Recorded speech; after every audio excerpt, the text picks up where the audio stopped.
बिस्मिल्लाहिर्रहमानिर्रहीम। मैं हूं मोहम्मद समीर और इस वक्त हम मौजूद हैं सुप्रीम कोर्ट ऑफ पाकिस्तान में। मेरे साथ मौजूद हैं सीनियर कानूनदान और जो रेलिवेंट आज के जो मसले के जो केस चल रहा है अजहर सदीक साहब, क्योंकि ये शेख रशीद साहब को भी प्रेजेंट कर रहे हैं। तो जो आज कुछ सुप्रीम कोर्ट ऑफ पाकिस्तान में हुआ, जिस तरीके से आज गवर्नर्स का जो कंडक्ट बेनकाब हुआ है बरी अदालत में, और जो आज मामलात अब सामने आ रहे हैं, तो ये किस जानब जाएंगे? सर जी, सबसे पहले तो बहुत बहुत शुक्रिया आपको वक्त देने का। ये सर हल गेम कोई दूसरी साइड पर नहीं चल पड़ी सर? देखिए, मैं एक बात बताऊं, ये बड़ा एक सीरियस इशू है और मैं पहले दिन से कह रहा हूं, चाहे वज़ीर आला की जो एतमाद का वोट लेने वाली बात है, या देखें गवर्नर का किरदार बड़ा घिनौना है। और मैं किसी वक्त कहता हूं कि यार यह लग रहा है या कोई यहाँ चपड़ासी या गवर्नर भी, चपड़ासी टाइप लोग भी गवर्नर भर्ती होना शुरू हो जाएंगे। ये बड़े बड़े तकलीफ दे बात है।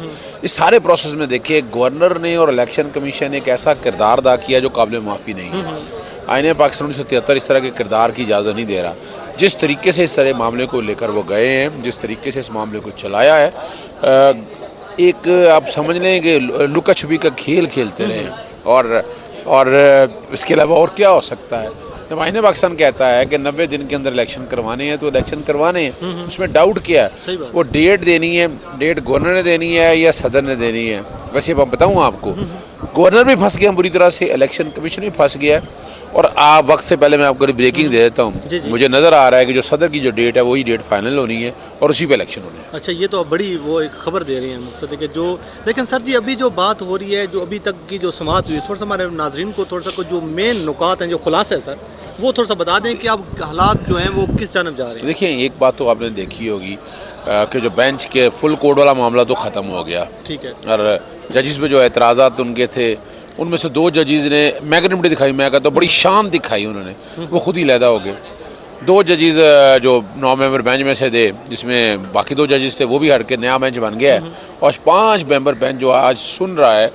और आते ही अदालत, देखिए जो बात जैसे चीज़ों से अमरता बंदयाल साहब के रिमार्क्स नहीं भूलने चाहिए, जिसमें उन्होंने कहा कि आइन ने दस्तखत हमारे दरवाजे पर कॉन्स्टिट्यूशन ऑफ पाकिस्तान ने दस्तखत, आइन ने दस्तखत दी है। अगर देखा जाए तो आज यही बात हो रही है। और आज आप जस्टिस मंसूर अली शाह और जस्टिस जमाल मंदोखल के भी रिमार्क्स आप देखें, उनका भी कंसर्न है कि आइन पाकिस्तान 1973 के भी इतलाक होना है। अब ये जो है असेंबलियाँ तहलील क्यों हुई या कैसे हुई, वो सारा मामला साइड पर रह गया। अच्छा सर, ये ज़बरदस्त सूरत हाल हो गई है कि अब तो जो PDM है, ख़ास तौर पर जो इतराज़ात उठा रही थी, जो 2 जजेस को निशाना बना रही थी, अब तो वो अलग हो गए, दूसरे जजेस भी अलग हो गए। अब तो वो बेंच बना है जिस पर तो मेरे ख्याल में तो कोई इतराज़ नहीं किया, अब तो किसी का भी इतराज़ नहीं, ये बंद गली में दाखिल हो गए, बिल्कुल कोई इतराज़। और देखिए, मैं बता दूं आपको, मैं कल का मुझे नहीं पता क्या होता है, लेकिन मैं ये बता दूं कि ये फैसला मैं कंसेंसस के साथ फैसला देख रहा हूँ, 5-0 से 90 दिन के अंदर अंदर ये इलेक्शन होने हैं।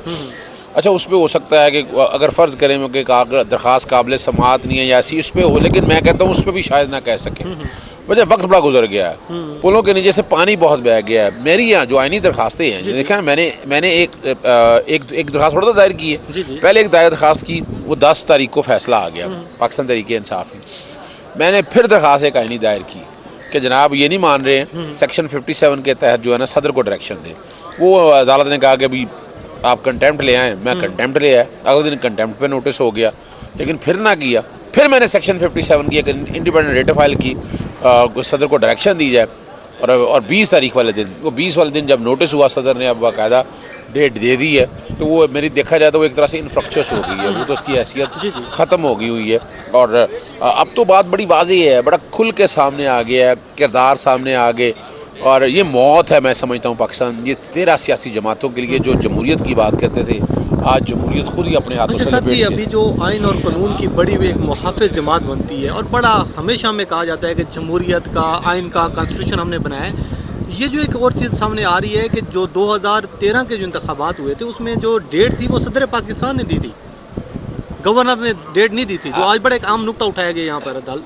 ये मैं जैसे क्रेडिट देता हूँ जनाब जस्टिस मुनीम अख्तर साहब को, वो सेक्शन 11 है रोपा का, 2013 के इलेक्शन और 2018 के इलेक्शन, उसमें डेट ही सदर ने दी है।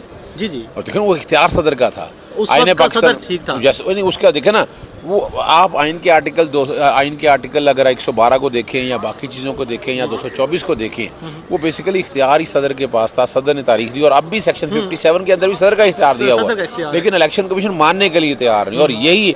और ये वो मैं समझता हूँ ये वो एरिना है। और मैं चाहूँगा कि मैं गुजारिश भी करूँगा अदालत से कि इलेक्शन कमीशन या गवर्नरों के खिलाफ सख्त स्ट्रिक्चर पास किए ताकि मसाइल हल हो सके। अच्छा सर जी, आपने कल एक बड़ा थोड़ा सा बेंच की जो तवज्जो आपने थोड़ा सा दिलवाने की कोशिश की, जिस तरीके से मरीम नवाज़ की जानिब से सर्विंग जजेस को निशाना बनाया जा रहा है, किरदार कुशी की जा रही है, तो ये बताएं ये मकसद है कि ये अब इन्ना बहुत ज़्यादा नहीं चीज़ें ओवर हो रही हैं, या आप समझते हैं कि मरीम को ट्रीट ही नहीं करना चाहिए, बस ठीक है जो कहती है? देखिए मैं एक वैसी बात कहूँ, आपने बेंच के सामने ये मैंने इसलिए सवाल उठाया। देखिए हादर सर जजेस के बारे में आप बग़ैर किसी वजह के आप सब ऐसी एलिगेशन लगाएं, ये तौहीन अदालत तो है। बिल्कुल, मैं नहीं समझता इसमें कोई सर डाउट है। अल्फाज वहाँ पे इस्तेमाल किए गए हैं जो करप्ट के लफ्ज़ इस्तेमाल है, अंदाज़ा लगाएं कि आपको वजह नहीं है। आपको अगर कोई ऐसे मामला हैं, आप जजेस के खिलाफ आर्टिकल 209 के तहत जुडिशल काउंसिल जा सकते हैं, मगर ये इख्तियार नहीं दिया जा सकता कि आप फौरी तौर पर ऐसा काम करें और ऐसे मामला को देखें। ये एक बड़ी तकलीफ़देह बात है, और मेरी ज़ाती राय के मुताबिक तो कंटेम्प्ट तौहीन अदालत की दरख्वास्त, तौहीन अदालत की प्रोसीडिंग शुरू होनी चाहिए। मैंने भी तौहीन अदालत की दरख्वास्त तैयार कर ली हुई है, एक और दरख्वास्त भी तैयार है। जी बिल्कुल। देखें ये बहुत ज़्यादती हो गई है।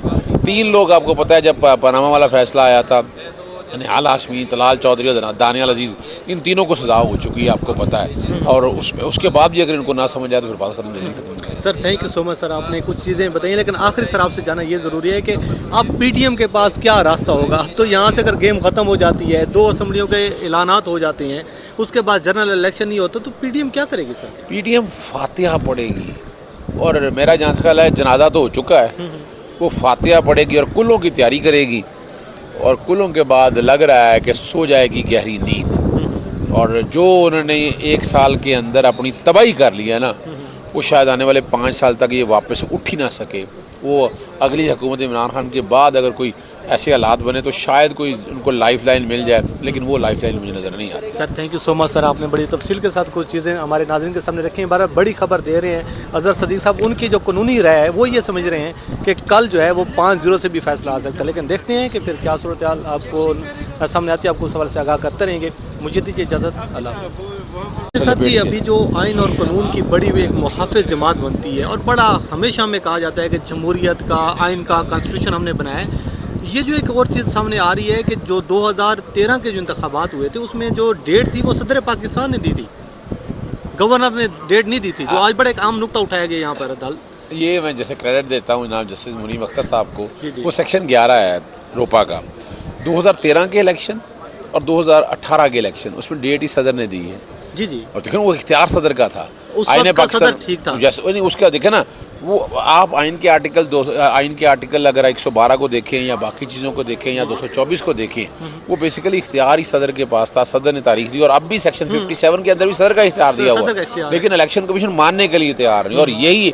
और ये वो मैं समझता हूँ ये वो एरिना है, और मैं चाहूँगा कि मैं गुजारिश भी करूँगा अदालत से कि इलेक्शन कमीशन या गवर्नरों के खिलाफ सख्त स्ट्रिक्चर पास किए ताकि मसाइल हल हो सके। अच्छा सर जी, आपने कल एक बड़ा थोड़ा सा बेंच की जो तवज्जो आपने थोड़ा सा दिलवाने की कोशिश की, जिस तरीके से मरीम नवाज़ की जानिब से सर्विंग जजेस को निशाना बनाया जा रहा है, किरदार कुशी की जा रही है, तो ये बताएं ये मकसद है कि ये अब इन्ना बहुत ज़्यादा नहीं चीज़ें ओवर हो रही हैं, या आप समझते हैं कि मरीम को ट्रीट ही नहीं करना चाहिए, बस ठीक है जो कहती है? देखिए मैं एक वैसी बात कहूँ, आपने बेंच के सामने ये मैंने इसलिए सवाल उठाया। देखिए हादर सर जजेस के बारे में आप बग़ैर किसी वजह के आप सब ऐसी एलिगेशन लगाएं, ये तौहीन अदालत तो है।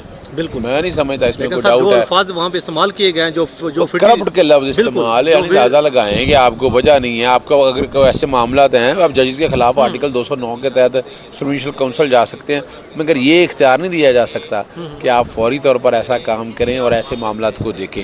ये एक बड़ी तकलीफ़देह बात है, और मेरी ज़ाती राय के मुताबिक तो कंटेम्प्ट तौहीन अदालत की दरख्वास्त, तौहीन अदालत की प्रोसीडिंग शुरू होनी चाहिए। मैंने भी तौहीन अदालत की दरख्वास्त तैयार कर ली हुई है, एक और दरख्वास्त भी तैयार है। जी बिल्कुल। देखें ये बहुत ज़्यादती हो गई है। 3 लोग आपको पता है, जब पनामा वाला फैसला आया था, निहाल हाशमी, तलाल चौधरी और दानियाल अजीज़, इन तीनों को सज़ा हो चुकी है, आपको पता है, और उसके बाद भी अगर इनको ना समझ आए तो फिर बात खत्म नहीं। Sir thank you so much sir, आपने कुछ चीज़ें बताई, लेकिन आखिरी फिर आपसे जाना ये ज़रूरी है कि अब पीटीएम के पास क्या रास्ता होगा। अब तो यहाँ से अगर गेम ख़त्म हो जाती है, 2 असम्बलियों के ऐलानात हो जाते हैं, उसके बाद जनरल इलेक्शन नहीं होता, तो पीटीएम क्या करेगी सर? पीटीएम फातिहा पड़ेगी, और मेरा जहाँ ख्याल है जनाजा तो हो चुका है, वो फातिहा पड़ेगी और कुलों की तैयारी करेगी, और कुलों के बाद लग रहा है कि सो जाएगी गहरी नींद। और जो उन्होंने 1 साल के अंदर अपनी तबाही कर लिया ना, वो शायद आने वाले 5 साल तक ये वापस उठ ही ना सके। वो अगली हुकूमत इमरान खान के बाद अगर कोई ऐसे हालात बने तो शायद कोई उनको लाइफ लाइन मिल जाए, लेकिन वो लाइफ लाइन मुझे नज़र नहीं आती। Sir thank you so much sir, आपने बड़ी तफसील के साथ कुछ चीज़ें हमारे नाज़रीन के सामने रखी हैं। बार बड़ी खबर दे रहे हैं अजहर सदीक साहब, उनकी जो कानूनी राय है वो ये समझ रहे हैं कि कल जो है वो 5-0 से भी फैसला आ सकता है, लेकिन देखते हैं कि फिर क्या सूरत हाल आपको सामने आती है। आपको उस सवाल से आगाह करते रहेंगे। मुझे दीजिए इजाज़त, अल्लाह हाफ़िज़।